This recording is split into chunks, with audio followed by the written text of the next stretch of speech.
बिस्मिल्लाहिर्रहमानिर्रहीम अल्हम्दुलिल्लाह वस्सलातु वस्सलाम अला रसूलिल्लाह व अला आलिहि व अस्हाबी अजमईन अम्मा बाद रब्बि शुरह ली सदरी वयस्सिर ली अमरी वहलुल उक़दतम मिन लिसानी यफ़क़हू क़ौली।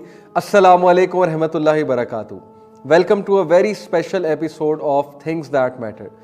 मैंने वीडियो में भी अनाउंस किया था कि इंशाल्लाह this week class is going to be very special, so close to my heart, because हम लोग आपको ये तो बताते रहते हैं कि इल्म की बहुत अहमियत है, इल्म हासिल करना है, कुरान पढ़ना है, कुरान सीखना है, कुरान पे अमल करना है, और मुख्तलिफ़ किताबें आपको रिकमेंड करते हैं, मुख्तलिफ़ तफासीर आपको रिकमेंड करते हैं।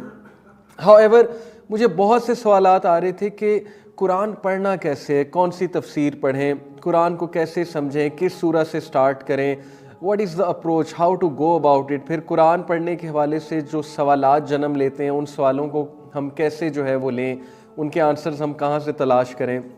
सो अल्हम्दुलिल्लाह आई डिसाइडेड कि मैं थिंग्स दैट मैटर की जो अगली क्लास है उसमें नॉलेज डेफिनेटली उसी पे मेरा फोकस होगा कि नॉलेज हासिल करना कितना इम्पॉर्टेंट है, बट मैं हैंड्स ऑन अप्रोच के साथ आप सबको कुरान पढ़ के दिखाऊंगा। मेरे पास कुछ किताबें हैं, वो किताबें मैं आपको दिखाऊंगा, कुछ तफासीर हैं वो दिखाऊंगा। मैं आपको इंशाल्लाह एक अप्रोच बताऊंगा कि कुरान कैसे पढ़ते हैं, कुरान को हम कैसे सीख सकते हैं और कुरान को हम कैसे समझ सकते हैं। हैविंग सेड इट, देखें मेरी जो जर्नी है कुरान के हवाले से, इट वाज इन 2007 मैंने कुरान पढ़ना शुरू किया। कुरान को पढ़ने के मुख्तलिफ तरीके, एक है कि आप सिंपल ट्रांसलेशन से गो थ्रू करें।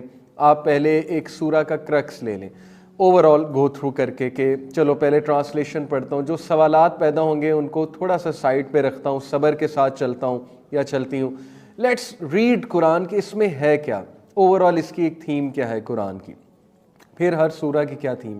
दूसरा तरीका है बहुत डिटेल्ड मेथड है कि हम एक सूरा खोल लें, उसका वर्ड बाय वर्ड मीनिंग भी देखें, फिर यह है कि उसकी ट्रांसलेशन के साथ उसकी तफसीर भी देखें।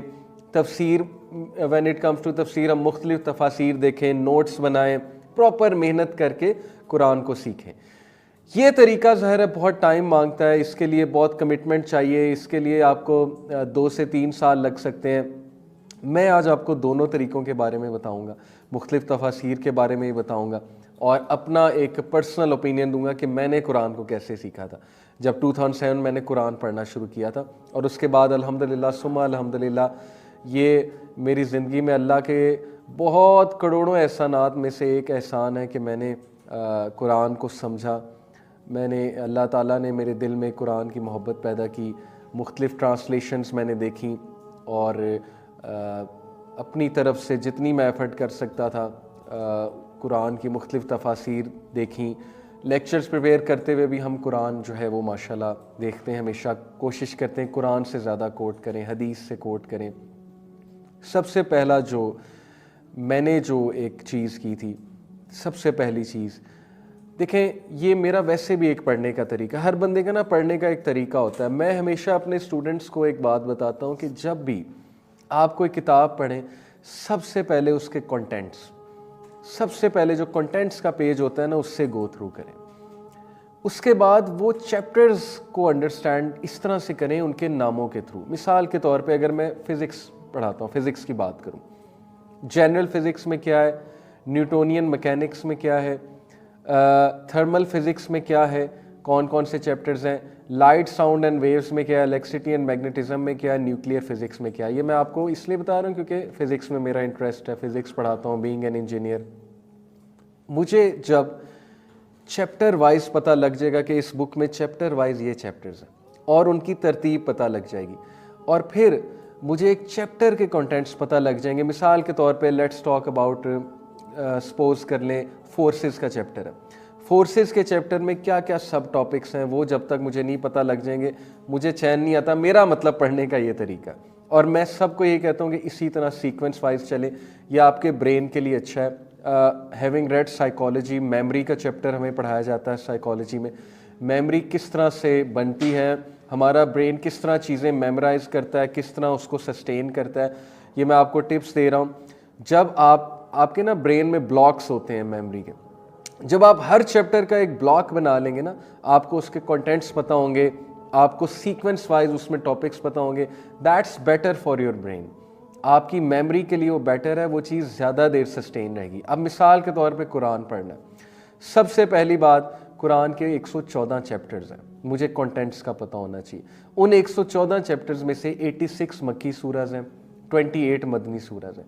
جو 86 مکی سورز ہیں، ظاہر ہے کہ وہ نبی اکرم صلی اللہ علیہ وسلم کی جو پہلی 13 سال کی زندگی ہے وہی آنے کے بعد، وہ ظاہر ہے کہ اس زندگی کے جو حالات تھے، جو چیلنجز تھے، جو ان کے ٹاسک تھے، جو کویسچنز ان سے کیے جاتے تھے، جو مسئلے ان کو درپیش آتے تھے، وہ ان سے ریلیٹڈ ہیں۔ اگلے جو 10 سال مدنی دور ہے اس میں 28 سورز نازل ہوئی ہیں۔ مدنی سورز کی کیا تھیم ہے، مکی سورز کی کیا تھیم ہے، یہ آپ کو پتہ ہونا چاہیے۔ مکی سورز میں چونکہ نبی اکرم صلی اللہ علیہ وسلم ٹیم بلڈنگ کر رہے تھے، نبی اکرم صلی اللہ علیہ وسلم صحابہ کی شخصیت پہ ورکنگ کر رہے تھے، پرسنالٹی پہ ورکنگ کر رہے تھے، وہ ایک ٹیم بنا رہے تھے جس نے پوری دنیا میں ایک تہلکہ مچانا ہے، چینج لے کر آنی ہے، سوشل ریولوشن لانی ہے۔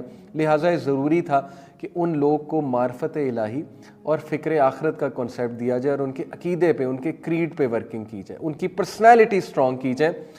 عقیدہ ہماری پرسنالٹی کو سٹرونگ کرتا ہے۔ دا مور یو نو اللہ سبحانہ وتعالیٰ دا مور سٹرونگر یو بیکم۔ یہ میرا سینٹینس یاد رکھیے گا، جتنا آپ رب العالمین کو جانیں گے آپ کی جڑیں اتنی مضبوط ہوتی جائیں گی، آپ زندگی میں اتنے بہادر ہوتے جائیں گے۔ اس لیے معرفت الہی مکی سورج زیادہ تر، مدنی میں بھی ہے، ڈیفینیٹلی ہے۔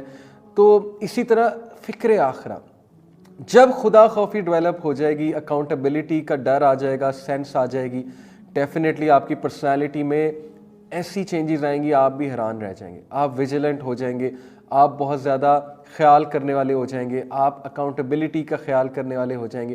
سو ریولوشنری چینجز ان لائف۔ تو مکی سورج کی مین تھیمز یہ دو ہیں، اور بھی ہیں لیکن مین دو ہی ہیں۔ مدنی سورج معاملات پہ بات کرتا ہے زیادہ، معاملات کی بات ہوئی، عبادات کی بات ہوئی، اس میں ہمارے ظاہر ایک معاشرہ بنا مدینہ میں جا کے، تو ظاہر ہے معاشرتی پہلو کو مد نظر رکھتے اللہ رب العالمین نے جو رولز اینڈ ریگولیشنز بتانے تھے وہ بتائے۔ سورہ حجرات جیسے مدنی سورہ، ڈیفینیٹلی اس میں معاشرتی، ہمارے جو معاشرتی نظام ہے اسلام کا، سوشل سسٹم جو ہے ہمارا، جو مینرز ہیں، جو ایتھکس ہیں، اس حوالے سے بہت ڈیٹیل بات ہوئی۔ بہرحال کرکس یہ ہے کہ مکی سورج کی تھیم اور مدنی سورج کی تھیم یہ بھی پتہ ہونا بہت ضروری ہے۔